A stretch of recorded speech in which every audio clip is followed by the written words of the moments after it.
नमस्कार, आप देख रहे हैं मनी 9 और मैं हूं आपके साथ विशाल शर्मा। सरकारी कर्मचारियों के पेंशन को लेकर एक बार फिर विवाद जो है गर्मा गया है। पुरानी पेंशन को बहाल करने की मांग लंबे समय से की जा रही थी, लेकिन अब मोदी सरकार ने इस बारे में स्थिति स्पष्ट कर दी है। वित्त मंत्री निर्मला सीतारमण ने लोकसभा में एक प्रश्न के लिखित जवाब में कहा कि सरकारी खजाने पर अत्यधिक राजकोषीय बोझ पड़ रहा है, इसलिए सरकार ने ओपीएस से दूरी बना ली। इसके अलावा वित्त मंत्री ने कहा कि नेशनल पेंशन सिस्टम के तहत आने वाले केंद्रीय कर्मचारियों के लिए पुरानी पेंशन स्कीम को बहाल करने का कोई प्रस्ताव फिलहाल विचाराधीन नहीं। क्या ओल्ड पेंशन स्कीम का सपना अधूरा रह जाएगा? क्यों सरकार ओपीएस को बहाल नहीं करना चाहती? कर्मचारियों का क्या होगा? पूरे मसले को आसान भाषा में विस्तार से समझाने के लिए हमारे साथ स्टूडियो में मौजूद हैं doctor Manjeet Singh Patel. Sir national mission for old pension scheme के नेशनल प्रेसिडेंट हैं। मंजीत जी, आपका मनी 9 के इस प्लेटफॉर्म पर बहुत स्वागत है। थैंक यू, बहुत बहुत धन्यवाद विशाल जी। सबसे पहले आपसे समझना चाहेंगे सर, कैसे देख रहे हैं इस खबर को? कल जो ये खबर आई कि अब ओल्ड पेंशन स्कीम का नाम भी मत लीजिएगा जी, क्या है ये खबर? सबसे पहले वित्त मंत्री के इस बयान को हम आपसे डिकोड करवाना चाहते हैं, उसके बाद आगे हम चर्चा में ले चलेंगे। जी विशाल जी, एक तो मैं बात ये बता दूं सभी दर्शकों को भी कि सरकारें आज ये कोई पहली बार ऐसी खबर नहीं आई है। पहले जब आपको याद होगा कि मार्च में जब यूनिफाइड पेंशन स्कीम का गजट आया था, उससे ठीक पहले बजट आया था फरवरी में, तब भी भारत सरकार ने यही जवाब दिया था कि हमारा कुछ भी ओल्ड पेंशन स्कीम को रिस्टोरेशन को लेकर के हमारा कोई प्लानिंग नहीं है, हमारे अंदर कोई इसको कंसिडरेशन को लेकर कोई प्रपोजल नहीं है। तो सरकारें हैं, बोलती रहती हैं। पहले सरकार बोल रही थी कि 8वें पे कमीशन के गठन को लेकर के कोई सुगबुगाहट नहीं है, ऐलान किया ना। तो ये तो देखिए इनका काम है बोलने का। जो सरकार जो सत्ता में है, प्रश्न लगा था, प्रश्न का जवाब उन्होंने दे दिया कि भाई ओपीएस रिस्टोरेशन का उनका कोई एजेंडा नहीं है जी। तो ओपीएस रिस्टोरेशन का एजेंडा नहीं है। हम तो ये कह रहे हैं कि एनपीएस को ओल्ड पेंशन स्कीम में कन्वर्ट किया जा सकता है, और उस तरीके पे तो सरकार भी काम कर ही रही है, हम लोग भी दबाव बना रहे हैं। तो ओल्ड पेंशन स्कीम बहाल होगी, वो कैसे बहाल होती है, स्क्रैप होकर के होती है या कन्वर्ट होकर के होती है, होना है उसको वो होगा। कर्मचारियों का दबाव इतना कमज़ोर नहीं है कि एनपीएस या यूपीएस को ओपीएस में ना कन्वर्ट किया जाए। तो किसी को भी मैं तो कहूँगा कि इन सवालों के जवाबों से मायूस होने की ज़रूरत है नहीं।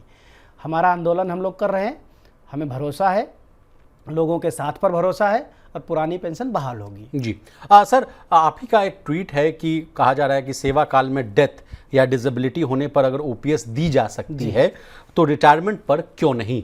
ये क्या मामला है सर, इसको भी डिकोड कराइए। बहुत अच्छा सवाल है सर।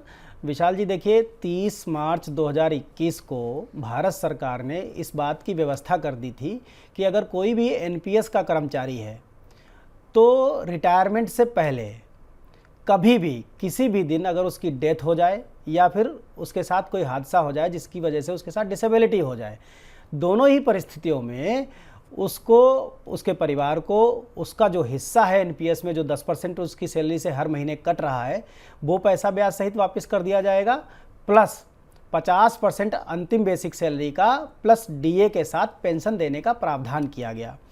तो आप ये सोचिए कि अगर आदमी कोई 2001 से नौकरी में आया, अगर वो 2001 में ही उसकी डेथ या डिसेबिलिटी हो गई तो भी सरकार उसको ओपीएस दे रही है।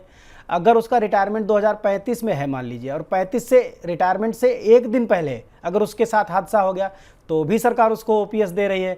तो हम यही बात की डिमांड कर रहे हैं कि जब अगर 35 साल की नौकरी के दरमियान कभी भी उसके साथ हादसा या होता है, डिसेबिलिटी होती है, तो ऐसे केस में जब आप ओपीएस दे सकते हैं तो पूरी नौकरी करने के बाद अगर रिटायर हो रहा है तो उसमें देने में क्या दिक्कत है? एक दिन पहले हो रहा है तो आप दे रहे हो, 10 साल पहले हो रहा है तो भी आप दे रहे हो, 20 साल पहले हो रहा है तो भी आप दे रहे हो, तो फिर पूरी नौकरी 35 साल करके रिटायर हो रहा है, उसमें देने में क्या दिक्कत है? तो दी जा सकती है ओपीएस, सरकार को उस तरफ सोचना पड़ेगा। जी, अब मंजीत जी, तमाम कमेंट सेक्शन में अगर हम देखें तो हमारे व्यूअर्स ये सवाल पूछते हैं कि सरकार से ये सवाल पूछिएगा कि जिस तरह से माननीय मंत्री साहब को या जितने भी विधायक हैं और तमाम तरह के जितने भी गणमान्य लोग हैं उनको पेंशन मिल रहा है, यहाँ तक कि जजेस को भी इस मामले में लपेटा जाता है कि कहा जाता है कि ओआरओपी के तहत उनको भी पुरानी पेंशन या तमाम तरह की पेंशन की सुविधाएं मिल रही हैं, तो सरकारी कर्मचारियों को क्यों नहीं? ये मामला भी हम आपसे समझना चाहेंगे, क्या है सर? जी विशाल जी, एक तो बात यह है कि जो जजेज को पेंशन मिल रही है या जो माननीयों को पेंशन मिल रही है, चाहे वो विधायक हों चाहे वो सांसद हों, कहीं के भी हों, किसी भी विधानसभा के हों और किसी भी, चाहे लोकसभा के हों चाहे वो राज्यसभा के हों। पहली बात तो इनको ओपीएस नहीं मिल रही, ये बहुत बड़ा एक मिथक है कि इनको ओल्ड पेंशन स्कीम मिल रही है। उनकी पेंशन का फार्मूला एकदम अलग है जी। मैं आपको बता दूं कि उत्तर प्रदेश की विधानसभा में 1-2 महीने पहले ही जब विधानसभा का सत्र चल रहा था, तो इस बात पर विधायकों ने अपील की कि उनकी जो पेंशन मिलती है उसमें डियरनेस अलाउंस दिया जाए। इसका मतलब ये है कि उनकी पेंशन में महंगाई भत्ता अभी तक शामिल ही नहीं है, विशाल जी। दूसरी बात, हम जिनको ओल्ड पेंशन स्कीम कहते हैं, सांसदों की पेंशन, तो वो 5 साल कोई सांसद रहता है तो 5 साल काम करने के बाद उसको 25,000 रुपये की पेंशन मिलती है। मान लीजिए फिर वो दोबारा सांसद बन गया, तो दोबारा जब भी सांसद बनता है तो हर साल का, जितने साल वो रहेगा, 1 साल का 5,000 रुपये उसकी पेंशन बढ़ती है। यानी कि मान लीजिए कि अगर वो 5 साल फिर से सांसद रह गया तो उसकी 25 + 25 50,000 रुपये की पेंशन उसकी बनेगी। तो उनकी पेंशन इस पैटर्न पर चलती है। उनकी पेंशन में कोई बेसिक सैलरी नहीं है, उनकी पेंशन में कोई डियरनेस अलाउंस नहीं है। और दूसरी सबसे बड़ी बात जी, देखिए मैं ऑन कैमरा कह रहा हूँ कि हमारी लड़ाई उनकी पेंशन ख़त्म कराने की नहीं है, हमारी लड़ाई अपनी पेंशन शुरू कराने की है। देखिए माननीयों के पास, देखिए मैं तो ये कहूँगा कि शायद 1-2% ऐसे माननीय होंगे जो बिना पेंशन के गुजारा ना कर पाए। नहीं तो उनको क्या है, अभी मोदी जी कहेंगे कि कल से हम अपने सांसदों की पेंशन बंद करने के लिए तैयार हैं, तो क्या कर्मचारी तैयार हो जाएगा? तो मैं ये बात स्पष्ट कर दूं, हमारी डिमांड किसी की ख़त्म कराने की नहीं है, कर्मचारियों की पुरानी पेंशन बहाल कराने की है। वो अपनी रखें ना रखें, चलाएं ना चलाएं, लेकिन कर्मचारियों की पुरानी पेंशन शुरू करें, ये इम्पोर्टेंट है जी। अमनजीत जी, अब आपके जितने भी जो वक्तव्य है उसके और प्लस वित्त मंत्री जी के बयान को अगर मैं समझ पा रहा हूँ तो कहा जा रहा है कि सरकार के खजाने पर भारी भरकम बोझ पड़ेगा। इस मामले को लेकर आप कुछ आंकड़े लाए हैं, उसको पेश करने की हम कोशिश करेंगे। पीसीआर से हम अनुरोध करेंगे कि ऑन स्क्रीन उसको चलाइए भी, और आप विषयवार तरीके से एक एक पॉइंट से उसको समझाइए कि क्या है वो पूरा मामला। जी विशाल जी, देखिए वित्त मंत्री जी ने कहा कि वित्तीय अवहनीयता के चलते ओल्ड पेंशन स्कीम पर हम वापस लौट नहीं सकते। ये टेक्निकल टर्म भी समझाइएगा हमारे व्यूअर्स को। ये देखिए बिल्कुल देखिए, आज से 20 साल पहले जो कर्मचारियों की संख्या थी वो अलग थी और आज की डेट में कर्मचारियों की संख्या अलग है। दूसरी बात है, पहले कर्मचारी या कोई भी जो भारत की जो जीवन प्रत्याशा दर थी वो 67 ईयर्स के आसपास थी, अभी वो 70 पार कर गई है। कर्मचारियों के मामले में लोग 85 साल, 90 साल, 80 साल लोग जीते हैं आमतौर पर जी। तो इस तरह से अब मेडिकल फैसिलिटी पहले नहीं थी, अभी बेहतर मेडिकल फैसिलिटी हो गई, खास करके सेंट्रल गवर्नमेंट एम्प्लॉयज़ के लिए तो बहुत शानदार मेडिकल फैसिलिटी हो गई है। तो कहने का मतलब ये है कि सरकारें ये कहती हैं कि जैसे राजस्थान की अगर मैं बात करूं तो उनके टोटल बजट पर 14% तो केवल पेंशन और भत्तों पे खर्च होता था जी। तो इन चीज़ों को लेकर के सरकार जो डेटा प्रस्तुत करती है, देखिए कुछ चीज़ों से मैं इत्तेफाक रखता हूँ, कुछ चीज़ों से इत्तेफाक नहीं रखता हूँ जी।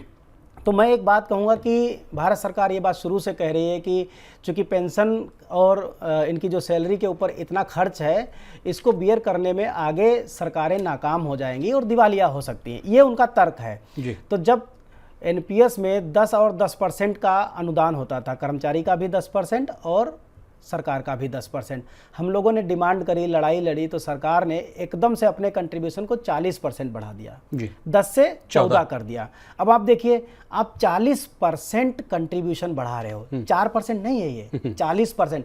जहां आपको 1 लाख रुपए देने पड़ रहे थे वहां आपको 1,40,000 देने पड़े, तो आपने 40% बर्डन एकदम से बढ़ा दिया। फिर आपने यूनिफाइड पेंशन स्कीम का आप एक जो है मुलम्मा लेकर के आ गए, और यूनिफाइड पेंशन स्कीम में आपने क्या किया कि 40.5% तकरीबन यानी 10 से बढ़ा के 14, फिर 14 से बढ़ा के 18.5 कर दिया आपने। अब देखिए, अगर इसको कंपैरेटिवली समझें कि जहां आपको 10 रुपये देने पड़ रहे थे वहां अब आप 18.5% दे रहे हो, तो 18.5 का मतलब 80.5% आपने अपने कंट्रीब्यूशन को बढ़ा दिया। अब देखिए जो मैं बात कहना चाहता हूं जी सर, कि भारत सरकार में अगर आप इस पर देखेंगे कि सेंट्रल गवर्नमेंट जो एम्प्लॉयज़ हैं उनकी संख्या आज की डेट में 27,63,033 है जी, सेंट्रल गवर्नमेंट के जी। वहीं स्टेट गवर्नमेंट के इस समय 71,32,125 एम्प्लॉई हैं जी आज की डेट में।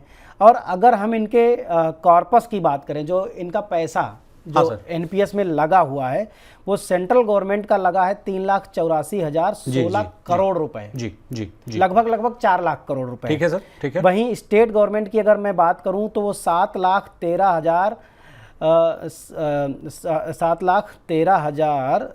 सॉरी ये 71 लाख ना सर? हाँ नहीं मैं आपको फंड एसेट्स बताना चाह रहा हूँ कि सेंट्रल गवर्नमेंट का 3,84,016 करोड़ रुपए हो गया, ठीक है। और वहीं स्टेट गवर्नमेंट का हो गया 7,63,144 करोड़ रुपए। ओके। अगर मैं टोटल एसेट्स की बात करता हूं कि एनपीएस में, क्योंकि एनपीएस में क्या है कि अटल पेंशन योजना भी है, अभी एनपीएस वात्सल्य भी आ गया, कुछ और टियर 1 भी है, टियर 2 भी है जी। तो इन सारी चीज़ों को मिलाकर के कल माननीय वित्त मंत्री निर्मला सीतारमण जी के हवाले से ये बात पता चली है जी कि आज तक का जो डेटा है वो 15.5 लाख करोड़ का है। ओके। मतलब 15.5 लाख करोड़ रुपए एनपीएस में इन्वेस्ट हो चुके हैं। अब ये इन्वेस्ट कैसे हुए हैं? इन्वेस्ट हुए हैं लॉन्ग टर्म इन्वेस्टमेंट पॉलिसी के तहत। मतलब एक बार पैसा जाएगा तो वो जब तक रिटायर नहीं हो जाएगा कर्मचारी तब तक वो पैसा वहीं इन्वेस्ट रहेगा। जी, कहाँ इन्वेस्टमेंट हुआ है सर? ये भी ये बेसिकली एलआईसी में है, यूटीआई में है और एसबीआई में है। ये 3 जो भारत सरकार के पीएसयू हैं। सरकार जो डिफॉल्ट ऑप्शन में एलआईसी, आप कंटिन्यू कीजिए सर। एलआईसी, यूटीआई और एसबीआई में इस कॉर्पस को लगा के रखी हुई है। ठीक है, ठीक। हालांकि उसने ये परमिशन दी है कि अगर कोई कर्मचारी चाहे तो अपना इनके अलावा भी फंड मैनेजर में वो पैसा लगा सकते हैं। जी जी। तो आप देखिए कि ऐसे मोटा मोटा मान लीजिए कि 15 लाख करोड़ रुपए है तो 5 लाख करोड़ रुपए एलआईसी के पास है, 5 लाख करोड़ एसबीआई के पास है और 5 लाख करोड़ ही तकरीबन यूटीआई के पास है। तो अब अगर देखिए कि मान लीजिए सपोज दैट ये मतलब जो है चूँकि 98,95,158 कर्मचारी टोटल होते हैं जी, जो सेंट्रल गवर्नमेंट के और स्टेट गवर्नमेंट के मिला करके। अब आप ये सोचिए कि 98,95,158 जो कर्मचारी है जो एनपीएस में आ रहा है, हर महीने उसकी सैलरी के 24% के बराबर 10% एम्प्लॉय का और 14% सरकार का, यानी कि लगभग सैलरी का 1/4 हिस्सा जी वो मार्केट में निवेशित हो रहा है। वो तकरीबन बैठता है 10,000 करोड़ रुपए। ओके। मतलब 10 से 12,000 करोड़ रुपए के वो बीच में है। तो आप सोचिए कि 10,000 या 12,000 करोड़ रुपए हर महीने एलआईसी, यूटीआई और एसबीआई को मिलता है, तो आप ऐसे समझिए कि इनकी मार्केट वैल्यू कितनी स्ट्रांग हो गई होगी। तो ऐसे अगर एनपीएस को अचानक से मान लीजिए स्क्रैप कर दिया गया, मान लीजिए आज प्रधानमंत्री मोदी जी ने कहा कि आज से एनपीएस खत्म, जी, जस्ट लाइक 2004 में कहा गया था कि ओल्ड पेंशन स्कीम को हटाकर अब आप लोग को एनपीएस में स्विफ्ट करना है। बिल्कुल। मान लीजिए उन्होंने कहा कि एनपीएस आज से खत्म, हम कर्मचारियों को ओल्ड पेंशन स्कीम देंगे। तो एनपीएस खत्म होने का मतलब ये हुआ कि कल से इन बैंकों के पास जो 4-4 हज़ार करोड़ रुपए हर महीने जा रहे थे वो जाने बंद हो जाएंगे, यानी इतनी इनको स्ट्रेंथ मिलनी बंद हो जाएगी। प्लस इनका मार्केट पर से ट्रस्ट कमज़ोर होगा। इनके जो शेयर की कीमत है आज की डेट में, देखिए एलआईसी का जो शेयर है जी, वो एनपीएस का शेयर वो 47 रुपये 81 पैसे में है। जी। यूटीआई का जो शेयर है वो 47 रुपये 64 पैसे में है और एसबीआई की जो यूनिट है वो 48 रुपये 94 पैसे में है। अच्छा। तो आप ये समझिए कि ये 4 साल पहले कोविड पेंडेमिक के समय ये लगभग 20 से 22 रुपए के बीच में थी। अच्छा। यानी ऐसे समझिए कि लगभग इन 4-5 सालों में ये डबल हो गया। ओके। अब अगर इस सिस्टम को स्क्रैप किया गया तो जाहिर सी बात है ये वैल्यू घट करके फिर 20 और 22 पर जा सकती है। जी, जी। यानी कि जो 15 लाख करोड़ है वो 7 लाख करोड़ रह जाएगा। ओके। ओपीएस तो बहाल हो जाएगी, लेकिन फिर जो ये 7 लाख करोड़ रुपए डूब गया तो वो पैसा किसका है? पैसा तो हमारा ही है, हम सब कर्मचारियों का ही है। तो जो सरकार के जो जवाब हैं कि हम इस पैटर्न पर नहीं जा सकते कि एनपीएस को हम स्क्रैप कर दें और फिर ओल्ड पेंशन स्कीम को बहाल करें, और इसीलिए ये हमको कठिन लगता है। हमको ऐसा नहीं कि नामुमकिन या असंभव नहीं है, लेकिन आज की डेट में जो भारत की जो इकोनॉमी है उसके लिहाज से इसको स्क्रैप करके ओल्ड पेंशन स्कीम को बहाल करना थोड़ा सा मुझे चैलेंजिंग लगता है, और ये थोड़ा सा मतलब ऐसा लगता है कि ये मुमकिन नहीं है। और शायद इसी वजह से विपक्ष ने 2024 के लोकसभा मैनिफेस्टो में इसको अपने एजेंडे में नहीं रखा। 25 गारंटी रखी लेकिन इसको नहीं रखा, ये वही वजह है। हम ये कहते हैं कि जब 30 मार्च 2021 में एनपीएस को ऐसे चलता रहे, हमारा अंशदान 10% जा रहा है उसको जीपीएफ मान लिया जाए, उस पर जीपीएफ की सुविधा दे दी जाए, हम जब चाहें अपने हिस्से में से निकाल सकें। सरकार ने 14 को बढ़ा करके 18.5% कर दिया है विशाल जी। जी। अब देखिए 18.5% मैं आपको बता दूंगा, अगर कि कोई कर्मचारी 30 साल की नौकरी करता है, मैं आज आपके चैनल के माध्यम से ये बात कह रहा हूँ कि सरकार पूरा का पूरा 18.5% रिटायरमेंट पर हमें दे दे, हम उससे पेंशन नहीं मांगेंगे। कोई भी सेंट्रल गवर्नमेंट एम्प्लॉय वो ये कह दे, इस बात की तस्दीक कर दे, केवल और केवल एनपीएस में एक अमेंडमेंट कर दे और ये कह दे कि at the time of retirement, जिस दिन उसका रिटायरमेंट होता है उससे 1 या 2 महीने पहले वो चाहें तो एनपीएस से पेंशन ले ले और चाहें तो ओल्ड पेंशन स्कीम में चला जाए। अब कैसे? हम ये कह रहे हैं कि एनपीएस से पेंशन का मतलब जो 18.5% सरकार ने कर दिया है, वो सारा का सारा जितना भी पैसा बना है कार्पस, वो चाहे 1 करोड़ हो चाहे 10 करोड़ हो, सारा का सारा पैसा कर्मचारी को दे दो। वो कैसे पेंशन लेगा उस पर छोड़ दो। ओके। अगर वो ये कर रहा है कि जो 18.5% आपने डे 1 से 30, 32, 35 साल तक डाला है, तो वो पैसा आप 18.5% अपना वापस ले लो और उसको ओपीएस दे दो। तो आपका पैसा क्या होगा, साइक्लिक प्रोसेस के तहत आप ही के पास एक दिन वापस पहुंच जाएगा। इकोनॉमी किसकी ग्रो करेगी? आपकी करेगी, भारत की करेगी। ओवरऑल इकोनॉमी जो है ग्रो करती हुई नजर मतलब आज 98,95,000 कर्मचारी हैं। जब भी वो रिटायर होना शुरू होंगे, मान लीजिए 2033 में 1 लाख लोग रिटायर होते हैं, सपोज दैट कम से कम 1 लाख लोग रिटायर होंगे, तो 1 लाख लोगों का अगर 1 करोड़ भी एक आदमी का मान लो सरकारी अंशदान जो 18.5% है, तो वो जब वापस जाएगा तो 1 लाख करोड़ हो जाएगा। उससे सरकार पैसा ले ले और सरकार उन कर्मचारियों को ओपीएस के इक्विवेलेंट पेंशन देना शुरू करे। और ये हम प्रूफ करके दिखा रहे हैं आपको। ओके। ये हमने प्रूफ किया। मैं आपको एक डेटा के साथ बता दूं कि हमने एक डेटा कैलकुलेट किया। जी सर प्लीज। कि देखिए एक 4600 ग्रेड पे का कर्मचारी 34 साल नौकरी करता है। मैं अभी सेंट्रल गवर्नमेंट एम्प्लॉयज़ की बात करता हूँ। तो सेंट्रल गवर्नमेंट का एम्प्लॉई अगर 34 साल नौकरी करता है तो जो 18.5% जो कार्पस हुआ, यानी कि सरकार वाला अंशदान जो यूपीएस में उसने 18.5% कर दिया, तो वो अंशदान 3,36,54,000 रुपए बनेगा जाकर के। ओके। मिनिमम बनेगा इतना। तो अगर 3,36,54,000 रुपए या तो सरकार ले ले, अपना हिस्सा वापस ले ले। ठीक है। तो एक बार फिर से मंजीत जी बताइएगा। 24% का कंट्रीब्यूशन 4,36,60,000 24% का बनेगा। ठीक। ये 10 + 14 है। ठीक है। हाँ, हमें क्या चाहिए? 14% सरकार का। हम कह रहे हैं इसमें से 18.5 सरकार ने कर दिया। सरकार ने तो अपना कंट्रीब्यूशन 14 को बढ़ा करके 18.5 कर दिया। तो मैं जो बात कह रहा हूं, जो 18.5% अगर एक जगह हो तो वो 4600 ग्रेड पे वाले कर्मचारी का 34 साल की नौकरी में 3,36,54,000 मिनिमम बनेगा। ठीक है। अब देखिए उसको जो पेंशन मिलनी चाहिए ओल्ड पेंशन स्कीम में, उसे पहली पेंशन 2,25,088 रुपए की बनती है। ये ओपीएस की पेंशन है। ठीक है। 34 साल के बाद अगर वो रिटायर होता है। अब देखिए 3,36,54,000 ये किसका पैसा है? ये केवल और केवल सरकार वाला अंशदान है, क्योंकि 18.5% है। हमने 10% को जीपीएफ में मान लिया। 10% तो हमारा था, हमारे पास आ गया, वो अब सरकार के पास नहीं है, वो एज जीपीएफ हमारे पास आ गया। अब मैं ये बात कह रहा हूँ, ये जो 3,36,54,000 है, हम ये सरकार को देने के लिए तैयार हैं अगर वो हमें 2,25,088 रुपए की पेंशन दे दे और डीए के साथ दे दे, ओपीएस के आधार पर। तो देखिए अगर मैं इस 3,36,54,000 रुपए को केवल 7% के एनुअल इन्वेस्टमेंट में, जो एनुअल इंक्रीमेंट फिलहाल जो बैंक्स जो ऑफर कर रही हैं, तो हम अगर इसको डाल देते हैं, हम किसी भी बैंक को दे दें ये पैसा, तो 1,96,000 रुपए पर मंथ बन जाती है। 2.25 लाख और 1,96,000 के बीच में केवल 30,000 रुपए का अंतर है, 29,000 का। तो आप देखिए कि अगर ये पैसा मैं ले लेता हूं तो 2.25 लाख तो नहीं, लेकिन 1,96,000 रुपए की पेंशन मैं कहीं भी मार्केट से उठा सकता हूं। प्लस ये पैसा भी मेरा हो जाएगा। मूल पैसा तो बैंक में रहेगा। और 2 लाख का हमेशा हर महीने आते भी रहेगा। हम जो सरकार से बात कह रहे हैं कि भाई आप अपना 3,36,54,000 पूरा का पूरा ले जाओ, हमको 2,25,000 रुपए वाली पेंशन दे दो जब तक जिंदा रहें। जल्दी मर जाए तो आपका फायदा है, आपका पैसा तो बच गया। फैमिली पेंशन तो 60% रह जाती है।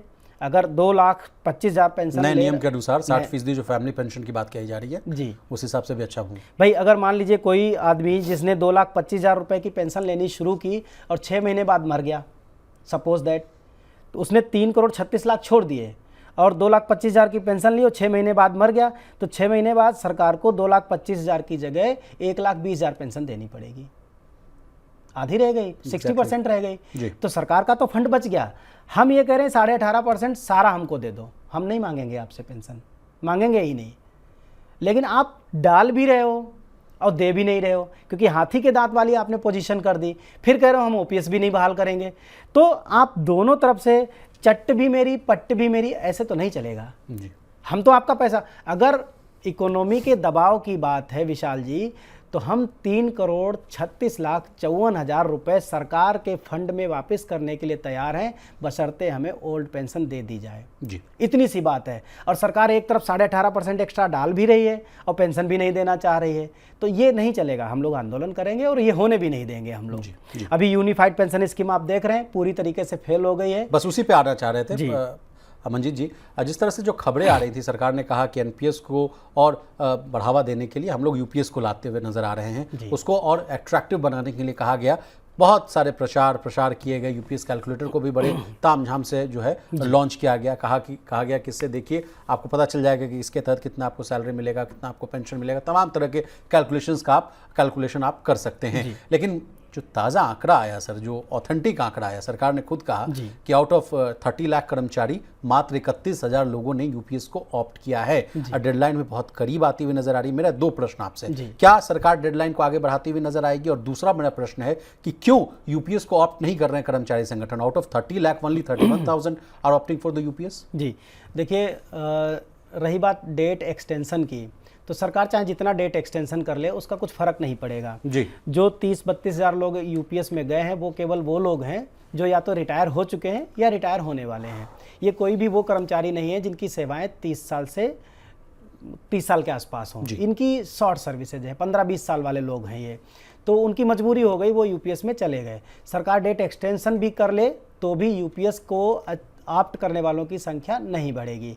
दूसरी बात यह है कि यूपीएस को लोग कब ऑप्ट करेंगे? हमने पहले भी कहा है, आप यूपीएस कर दो, पीपीएस कर दो, एमपीएस कर दो, कुछ और नाम ले आओ या ओपीएस ही रख दो, लोग ऑप्ट तब करेंगे जब कर्मचारी का अंशदान आप पूरा निकाल करके ब्याज सहित कर्मचारी को दे दोगे और फिर जितनी उसकी पेंशन बनती है 20 साल पे 50% और 20 साल से अगर कम है तो उसी अनुपात में आप कम कर दीजिए। यहाँ कर्मचारी एग्री है, क्योंकि पहले सेंट्रल गवर्नमेंट में क्या था कि पहले 10 साल की नौकरी पूरी होने के बाद कभी भी रिटायर होता था तो उसको 50% पेंशन मिल जाती थी। हालांकि इससे पहले यानी 6 पे कमीशन से पहले वो लगभग 33 साल की सर्विस हुआ करती थी। मंजीत बाबू, सरकार भी तो ये कहती हुई नजर आई थी कि देखिए यूपीएस जो हम लोग लॉन्च कर रहे हैं वो हूबहू ओपीएस की जैसा है, जिसकी इसमें भी आपको हम गारंटीड जो पेंशन है वो देने की बात कह रहे हैं कि अगर आपकी जो मृत्यु हो जाती है उसके बाद आपको फैमिली पेंशन देखिए उसको भी मैंने बढ़ाया 60% के आसपास किया है। तो उसको तो कहा जा रहा था कि बहुत अच्छा है, कर्मचारियों के हित की बात है, लेकिन फिर उसमें क्यों रोष आ रहा है? वो भी देखिए वो बात वो सही कह रहे हैं। उसमें 2 प्रॉब्लम है। उन्होंने ओल्ड पेंशन स्कीम के बराबर पेंशन देने की पेशकश या गारंटी तो रखी, लेकिन उसकी शर्त उन्होंने जो रखी वो ये है कि जो कर्मचारी नहीं, केवल 25 साल तो छोड़ दीजिए, वो तो दूसरा मैटर हो गया कि भाई सर्विस लेंथ 25 साल कंसिडर किया। उसकी शर्त ये है कि कर्मचारी का जितना पैसा आज तक जमा हुआ 30-32 साल की नौकरी में, उसका 80% हड़पने के बाद दिया। ये रोष है। अगर मैंने पूरी नौकरी में 1 करोड़ रुपए मेरा इकट्ठा हुआ 10% कटौती के हिसाब से, तो उस 1 करोड़ में से 80 लाख सरकार हड़प रही है, तब जाकर के हमें वो 50% की गारंटी दे रही है डीए के साथ में। और वो भी 50% आखिरी वेतन का नहीं है, बल्कि 12 महीने के औसत वेतन का है, एवरेज जो करना। दूसरी बात 50% उसी को दे रही है जिसकी नौकरी कम से कम 25 साल की है। ये प्रॉब्लम है। तो हमारा पैसा 80% हड़पने के बाद अगर आप 50% दे रहे हो तो कोई हम पर एहसान नहीं कर रहे हो। और आप लोग का मांग क्या है कि 80% पैसा हमारे पास रहेगा तो उसको हम बैंक में रख देंगे, 7% की दर पे भी अगर रख देंगे तो अच्छा खासा हमको पैसा बिल्कुल मिलेगा। तो जब हमारी डिमांड ये है कि हमारा जो 80% सर मैं ये प्रोसेस समझना चाह रहा हूँ, तो क्या जो थिंक टैंक जो हैं सरकार के, क्या उन्होंने इस चीज़ का आकलन नहीं किया या बिना सोचे समझे विदाउट प्लानिंग उन्होंने ऐसा चीज़ पेश कर दिया क्या यूपीएस? देखिए, अगर विदाउट प्लानिंग नहीं किए तो कोई आदमी इस स्कीम को कैसे बना सकता है कि आज आप वॉलंटरी रिटायरमेंट ले लो, अगर 25 साल की आपकी नौकरी हो गई और आज आप वॉलंटरी रिटायरमेंट ले लो और अभी भले ही आपकी 10 साल की मतलब जो है रिटायरमेंट की एज पड़ी है, आप 50 साल में, मान लीजिए 25 साल में नौकरी में आए और 50 साल की उम्र में आपने वॉलंटरी रिटायरमेंट ले लिया, तो अब 10 साल तक वो कह रहे हैं आपको कुछ पेंशन नहीं मिलेगी। तो 10 साल तक क्या खाएगा, क्या पिएगा, क्या पहनेगा, क्या ओढ़ेगा, दवाई कहाँ से कराएगा? ट्रैवल कैसे करेगा? मतलब बिना पैसे के क्या आप उसे कोई इंजेक्शन दे दोगे कि वो जिंदा रहेगा बिना खाए पिए पहने ओढ़े? तो ये अगर प्लानिंग सही से की गई होती तो शायद ये कमी रहती ही नहीं। अगर आप उसे वॉलंटरी रिटायरमेंट दे रहे हो जिस दिन से, तो उस दिन से आपको पूरी पेंशन देनी पड़ेगी, क्योंकि वो रिटायरमेंट है। आपको कैसे पता कि वो 10 साल जिंदा रहेगा कि नहीं रहेगा? तो ये प्लानिंग ठीक से नहीं की गई, और जिन लोगों ने भी इसको बनाया है, मैं कहूँगा कि उन्होंने शायद इस बात को ना तो वो समझ पाए हैं, या तो समझने में उनके कहीं कुछ मतलब जो है वो कैपेबिलिटीज़ में कुछ कमी थी, या शायद वो इस मुद्दे को ही नहीं समझ पाए कि लोग डिमांड क्या कर रहे हैं। आप 80% पैसा हड़पने के बाद कह रहे हो हम 50% पेंशन देंगे। भारत का 90% कर्मचारी लेवल 1 से लेकर के लेवल 6 में काम करता है। लेवल 6 के ऊपर केवल 10% कर्मचारी है, और जो लेवल 1 से लेकर के लेवल 6 तक का कर्मचारी है उसकी तो सैलरी ही बहुत कम है आज की डेट में भी। सबसे छोटा कर्मचारी अगर आज नौकरी में आता है तो उसको मैक्सिमम 27,000 रुपये पेंशन मिलेगा आज की डेट में। अब आप बताइए कि 27,000 रुपये में वो अपने बच्चों को कैसे एजुकेशन अच्छी देगा, कैसे मेडिकल फैसिलिटी अच्छी देगा, कैसे HDI के तौर पर बढ़िया खाएगा, बढ़िया पहनेगा, बढ़िया ट्रांसपोर्टेशन यूज़ करेगा? क्या ये पॉसिबल है?